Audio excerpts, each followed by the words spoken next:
Bapak Ibu Saudara yang terkasih, sungguh saya sangat bersuka cita boleh berjumpa kembali dalam ibadah minggu ini. Walaupun ibadah minggu ini sangat terbatas saudara, tapi kita tetap mau datang sama Tuhan, kita mau bawa hati kita mau bawa hidup kita mau menyukakan hatinya lewat pujian dan penyembahan. Haleluya. Terima kasih Tuhan, buat saat pagi hari ini,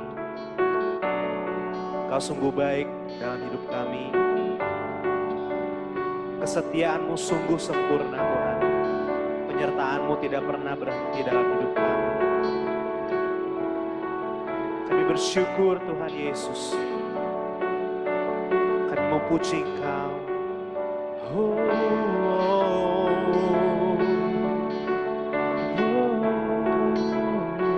Kau baik Tuhan.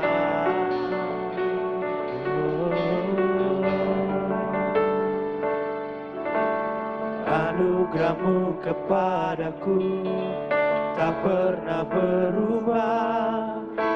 Perbuatan-Mu terlukiskan di dalam hatiku.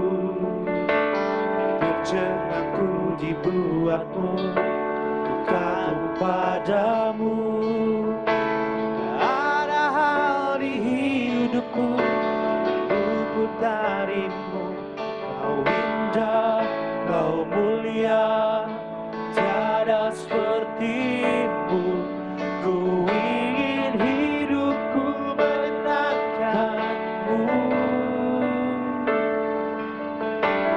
Kau terawal dan terakhir, pencipta segalanya. Seluruh bintang pun bersinar oleh ucapan-Mu. Engkau pun mengasihiku, menulis hidupku. Tak henti segenap nafasku, menyembah-Mu selalu. Ku puji, ku sembah, tiada seperti-Mu. Ku ingin hidupku menyenangkan-Mu. Segala puji, segala hormat, segenap hatiku menyembah-Mu.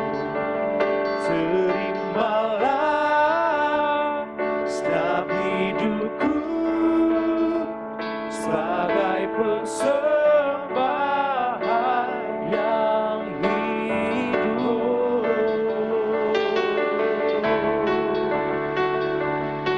Sembahan yang hidup. Kasih Tuhan Yesus, kami sembahkan.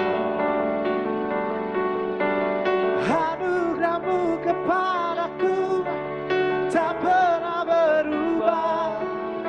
Perbuatan-Mu terlukiskan di dalam hatiku. Terjengakku dibuat-Mu kagum padamu.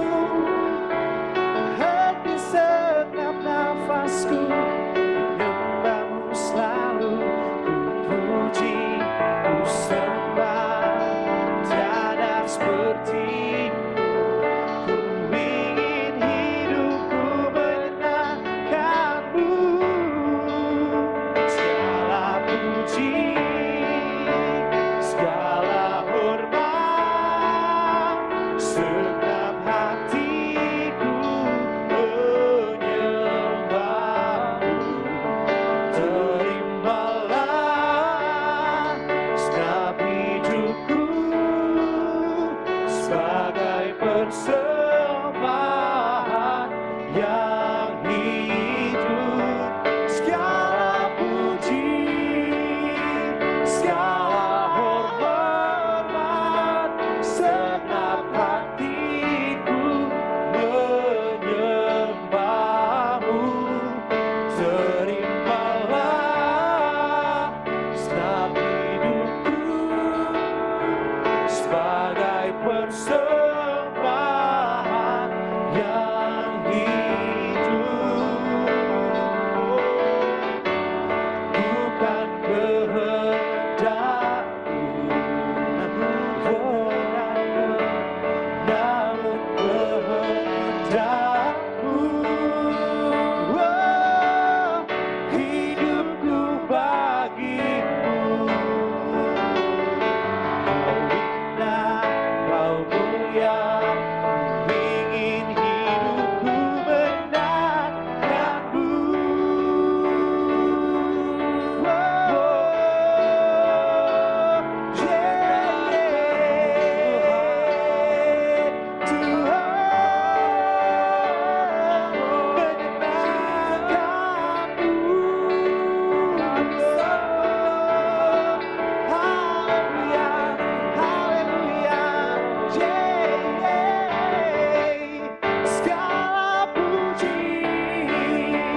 terimalah setiap hidupku sebagai persembahan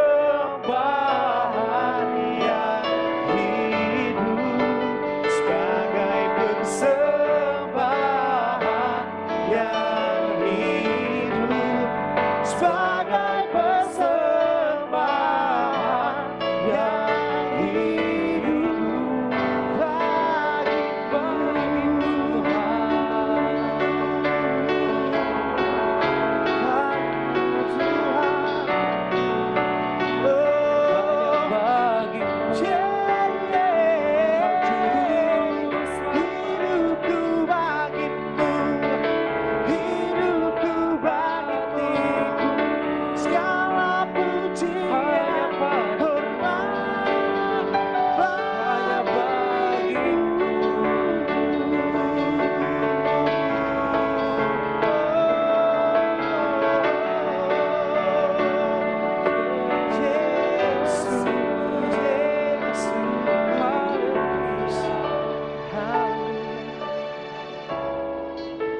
Kau tidak pernah berubah Tuhan, dahulu, sekarang, dan selamanya. Sekalipun musim berganti, sekalipun banyak rintangan di depan kami, kasih-Mu sama kami gak pernah berubah Tuhan. Kami tahu kalau saat ini kami menghadapi berbagai macam persoalan, itu semata-mata karena Engkau ingin mendewasakan iman kami, ingin mendewasakan hidup kami Tuhan, agar hidup kami selalu berharap kepadamu, agar hidup kami selalu berkenan kepadamu Tuhan. Terima kasih Bapa, kami siap untuk lebih lagi menyembah Tuhan. Kiranya Kau yang bertahta dalam pujian penyembahan kami, yang sakit disembuhkan, punya beban persoalan diberikan jalan keluar. Kami percaya pertolongan-Mu Tuhan tepat pada waktunya. Kami tidak akan ditinggalkan dan kami tidak akan dibiarkan sampai tergeletak. Tuhan angkat kami jauh tinggi, melebihi angkasa, terbang bersama-Mu Tuhan. Terima kasih Bapa. Kami siap untuk lebih lagi, hanya di dalam nama Tuhan Yesus kami berdoa dan mengucap syukur. Setiap kita yang lebih lagi dan siap untuk memuji Tuhan, katakan amin. Haleluya. Kita memuji Tuhan lebih lagi saudara. Haleluya.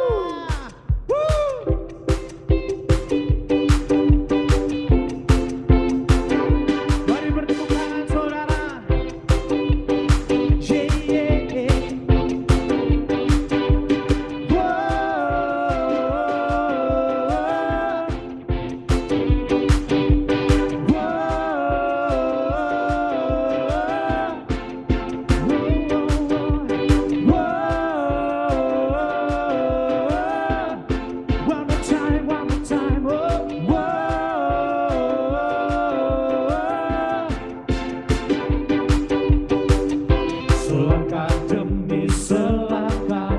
Ku maju tiada lelah, sekalipun ku berjalan dalam lembah kegelapan. Ku tak takut, ku tak gentar, semua musuh gemetar.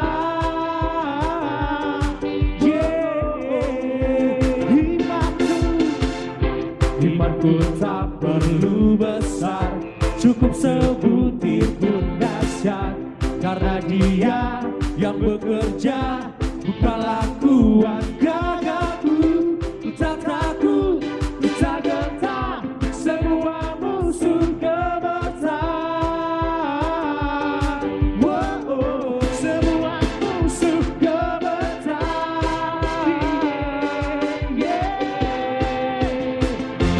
Yesus Tuhan, Engkau yang selalu bekerja dalam hidupku, dan tak menjadi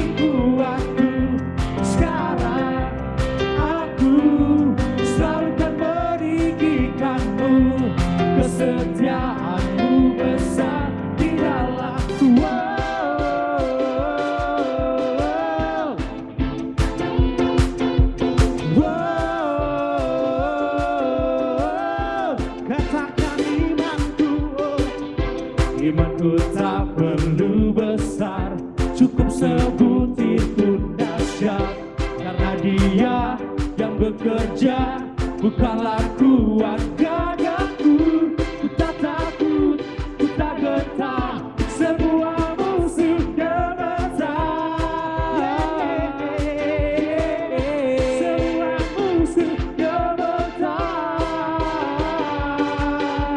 Yesus, Yesus, Tuhan, Engkau yang selalu bekerja di dalam hidupku, Engkau menjadi kuatku. Sekarang aku selalu kan meninggikanmu, kesetiaanmu besar di dalamku.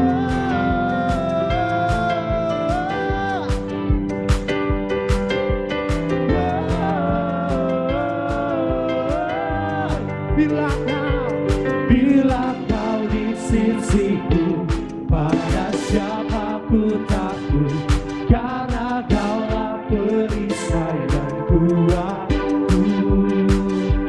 Bila kau di sisiku, pada siapa ku takut, karena kaulah perisai dan kuatku. Bila kau di sisiku, pada siapa ku takut, karena kaulah perisai dan kuatku. Bila kau di sisiku, pada siapa ku takut, karena kaulah perisai dan kuatku.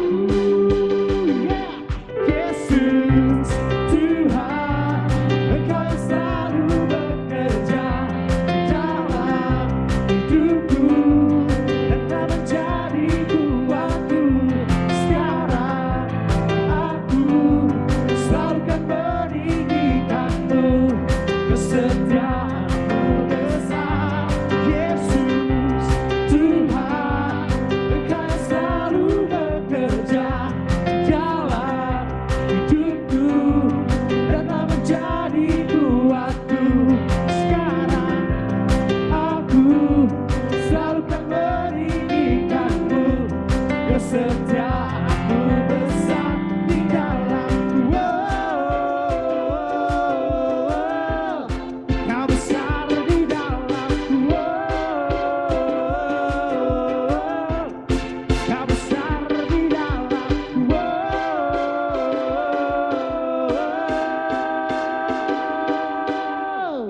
Haleluya, Tuhan besar di dalam kita, saudara. Berikan tepuk tangan yang lebih meriah lagi. Haleluya. Thank you Jesus. Kami rindu hadirat-Mu di tempat ini Tuhan.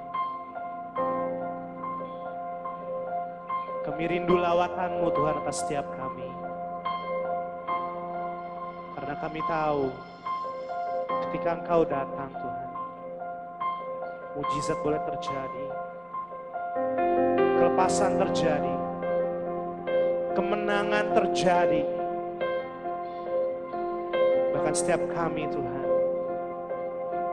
boleh merasakan hadirat-Mu dalam setiap musim hidup kami Tuhan. Engkau selalu setia bersama-sama dengan kami. Meskipun tak ku mengerti apa yang ku alami, namun ku yakin Tuhan punya rancangan terbaik. Tolonganku datang dari-Mu, Yesus yang ku percaya.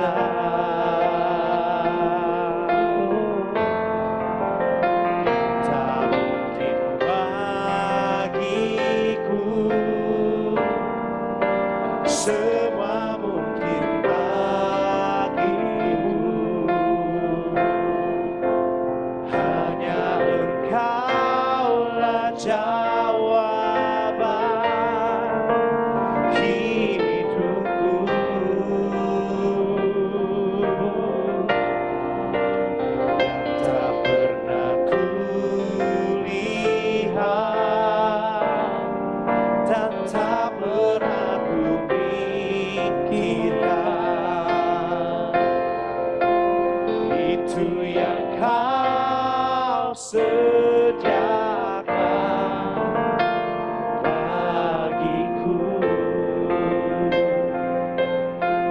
Haleluya, dengan imanmu katakan, meskipun tak ku mengerti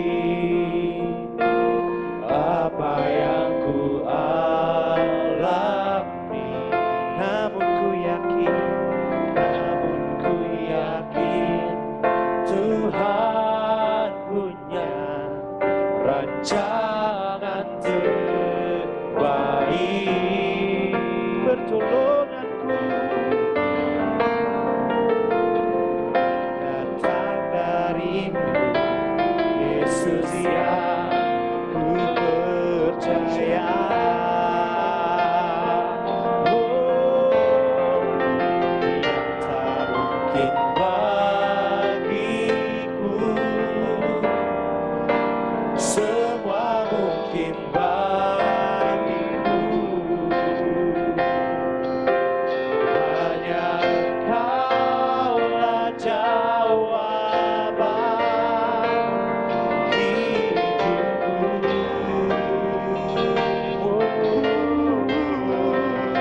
Yang tak pernah ku lihat dan tak pernah ku pikirkan, itu yang Kau sediakan bagiku.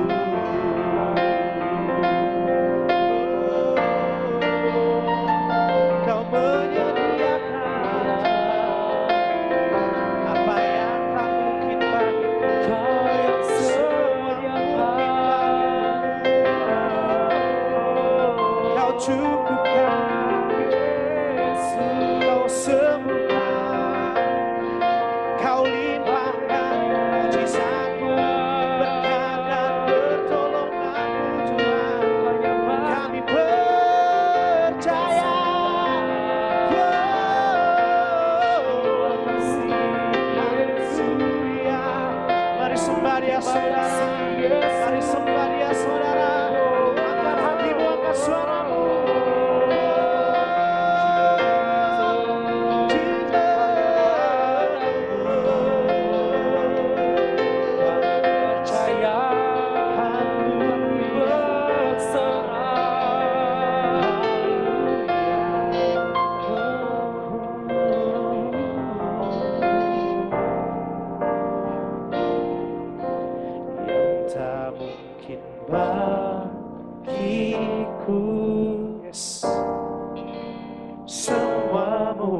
sediakan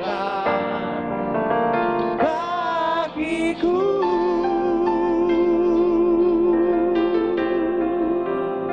Yes Tuhan, kami percaya tiada yang mustahil bagimu, tiada yang dapat pisahkan kami dari kasih Tuhan. Tidak ada maut, tidak ada mara bahaya, bahkan manusia yang hebat sekalipun tidak akan bisa mendandingi Engkau Tuhan. Kami percaya Tuhan, Kau menyediakan apa yang kami butuhkan. Kami tidak akan pernah berkekurangan Tuhan, karena kami yakin Engkau Allah yang kaya, Engkau Allah yang sumber berkat bagi setiap kami. Terima kasih Tuhan, sebentar kami akan mendengarkan firman-Mu. Kuatkan kami Tuhan, teguhkan kami melalui firman-Mu Tuhan. Urapi hamba-Mu Tuhan, kiranya apa yang Ia boleh sampaikan itu merupakan kerinduan-Mu dan isi hati-Mu untuk setiap kami. Berikan kami telinga yang mau dengar-dengaran Tuhan. Berikan kami hati sebagai murid, di mana kami boleh mentaati firman Tuhan dan boleh melakukan firman Tuhan. Firman itu jadi kekuatan, jadi rema dalam kehidupan kami. Berbuah lebat Tuhan, dan menjadi berkat Tuhan dimanapun kami berada. Terima kasih Tuhan, kami siap untuk mendengarkan firman Tuhan. Hanya di dalam nama Tuhan Yesus, setiap kita yang siap mendengarkan firman Tuhan katakan, amin. Shalom, salam sejahtera dalam kasih Tuhan Yesus Kristus. Minggu ini kita akan belajar firman Tuhan, intimacy with God, atau dengan perkataan lain intim dengan Tuhan. Kita membaca satu ayat dalam kitab Mazmur 25 ayat 14. Tuhan bergaul karib dengan orang yang takut akan Dia, dan perjanjiannya diberitahukannya kepada mereka. Dalam bahasa Indonesia masa kini dikatakan Tuhan adalah sahabat orang yang takwa. Ia menyatakan maksudnya kepada mereka. Hubungan intim dengan Tuhan membuat kita memiliki roh takut akan Tuhan, yang membuat kita respect, menghargai, menghormati, dan melakukan apa yang Tuhan mau. Hubungan intim dengan Tuhan adalah dasar untuk mengalami pemulihan pribadi dan keluarga. Ketika seseorang memiliki hubungan pribadi yang intim dengan Tuhan, pasti dia juga memiliki hubungan yang baik selain dengan pasangannya, keluarganya, begitu juga dengan orang-orang sekitarnya. Hubungan intim dengan Tuhan adalah dasar untuk memperoleh hikmat dalam menyelesaikan persoalan. Ini penting, karena Tuhan begitu rindu untuk berhubungan intim dengan kita, anak-anaknya. Hubungan intim berarti begitu dekat, melekat, nempel pada Tuhan yang terus-menerus, sehingga kita merasakan dimanapun Dia berada, selalu ada dalam hadiratnya, hadirat Tuhan. Nah, ada beberapa hal yang membuat kita tidak intim dengan Tuhan. Satu, dosa menjadi penghalang untuk intim dengan Tuhan. Kita membaca dalam kitab Yesaya pasal 59 ayat 1-3.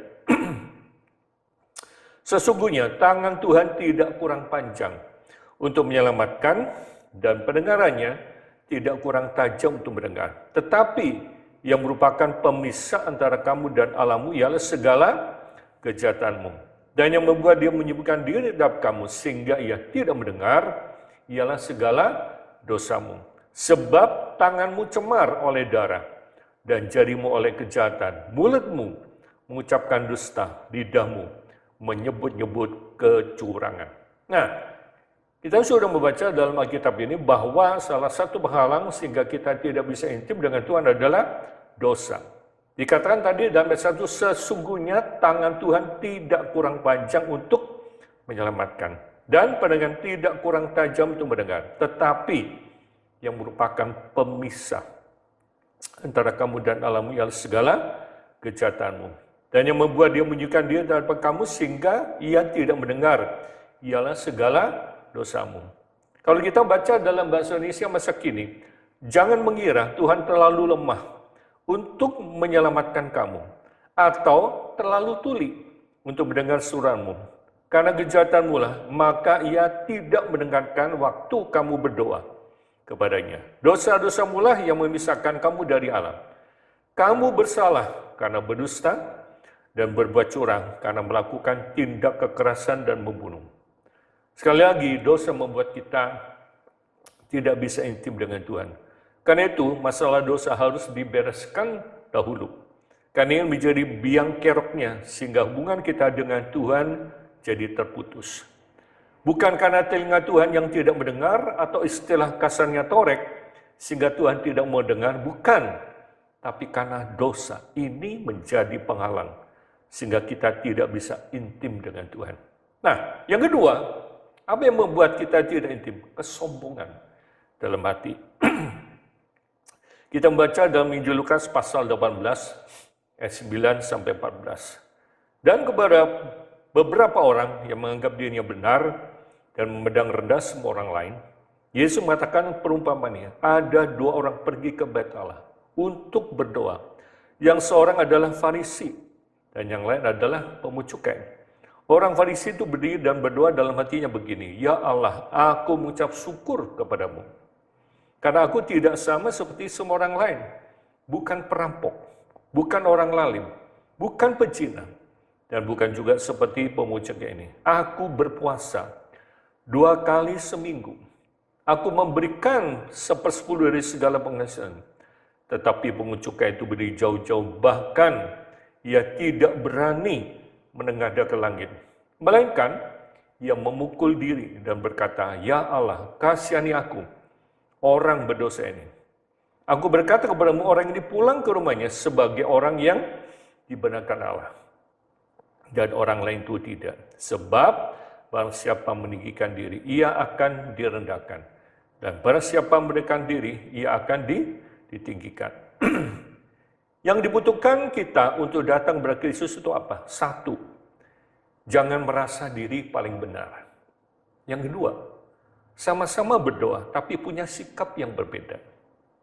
Yang ketiga, jangan merasa kita lebih rohani sehingga kita menghina orang lain. Yang keempat, jangan mentang-mentang memberi persepuluhan, terus komplain sama Tuhan.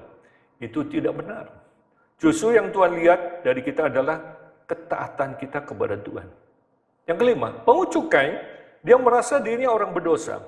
Justru orang yang jujur, orang yang polos hatinya akan dipromosikan oleh Tuhan. Nah, sedangkan orang yang merasa dirinya bukan apa-apa, justru Tuhan punya penilaian yang lain. Yang terakhir, siapa yang bisa menilai kita orang lain? Siapa? Ya Tuhan Yesus sendiri. Nah, karena itu Bapak Ibu Saudara sekalian, dari kisah ini kita bisa melihat ada dua orang sama-sama pergi ke Bait Allah. Yang satu bersikap rendah hati, yang satu bersikap sombong. Kalau kita ingin supaya kita bisa intim dengan Tuhan, kita harus belajar rendah hati dan jangan merasa dirinya lebih daripada orang lain. Nah, yang ketiga, apa yang membuat kita tidak intim dengan Tuhan? Bersahabat dengan dunia. Kita akan menjadi musuhnya Tuhan. Kita akan baca dalam Yakobus pasal 4, ayat 4-6.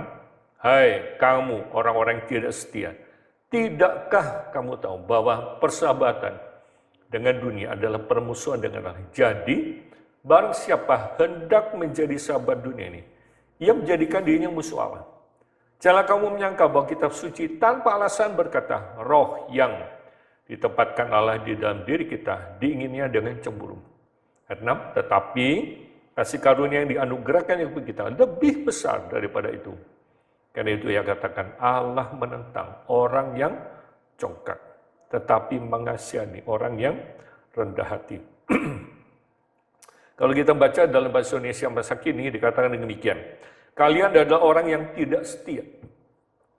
Tahukah kalian bahwa kalau kalian berkawan dengan dunia, maka kalian menjadi musuh Allah. Jadi barang siapa hendak menjadi sahabat dunia ini, ia menjadikan dirinya musuh Allah. Jangan kira bahwa Alkitab tanpa alasan berkata, di dalam diri kita Allah menempatkan roh yang keras keinginannya. Meskipun begitu, rahmat Allah yang diberikan bagi kita lebih kuat daripada keinginan roh kita. Itulah sebabnya di dalam kita terus juga Allah menentang orang yang sombong.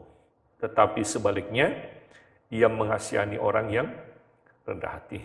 Ingat baik-baik, bersahabat dengan dunia akan menjadikan kita musuhnya Allah. Apa itu dunia? Segala sesuatu yang mengesampingkan Allah adalah dunia. Contoh hobi dinomor satukan, berarti hobi jadi dunia kita. Apalagi pekerjaan. Ada orang sampai gila kerja, lupa makan, lupa ibadah, lupa dengar firman Tuhan, dan lain sebagainya. Nah, Bapak Ibu Saudara sekalian, yang Tuhan mau kita harus apa? Rendah hati. Karena Tuhan tidak suka dengan orang yang congkak.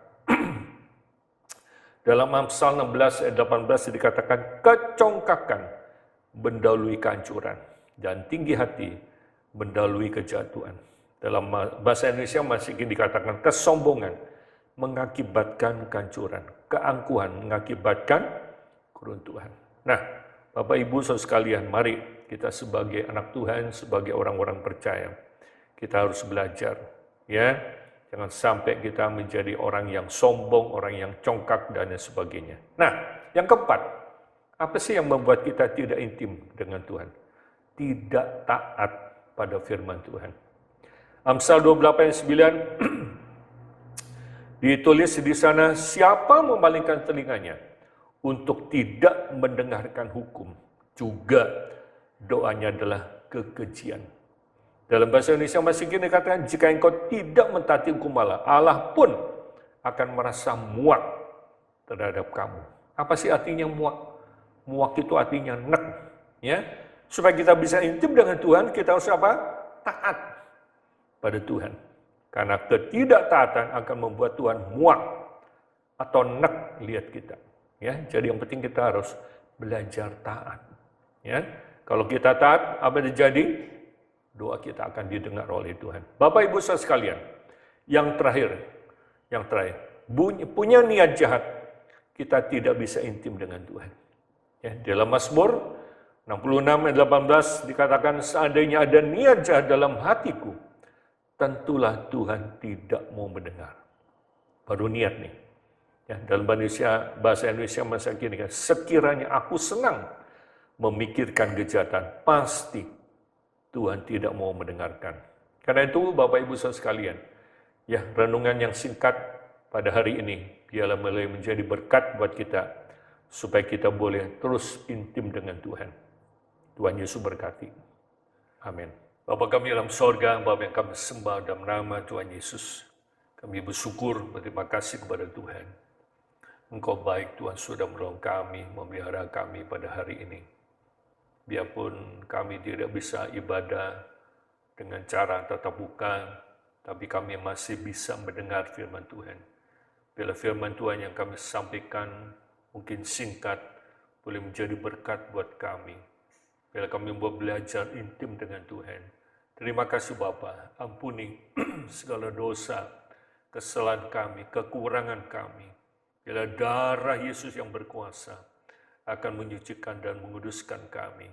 Terima kasih Tuhan, kami juga berdoa, kalau ada jemaat yang sedang dalam keadaan sakit, mari Tuhan Kau jamah mereka satu persatu. Dalam keadaan susah, Tuhan juga akan tolong mereka, supaya Tuhan menjamah, memberikan semangat dan sukacita, agar mereka tidak larut dalam kesedihan. Terima kasih Tuhan, terima kasih Bapa. Biarlah firman Tuhan yang sudah kami sampaikan boleh menjadi berkat bagi jemaat Tuhan. Di dalam nama Tuhan Yesus kami berdoa dan syukur. Haleluya. Amin.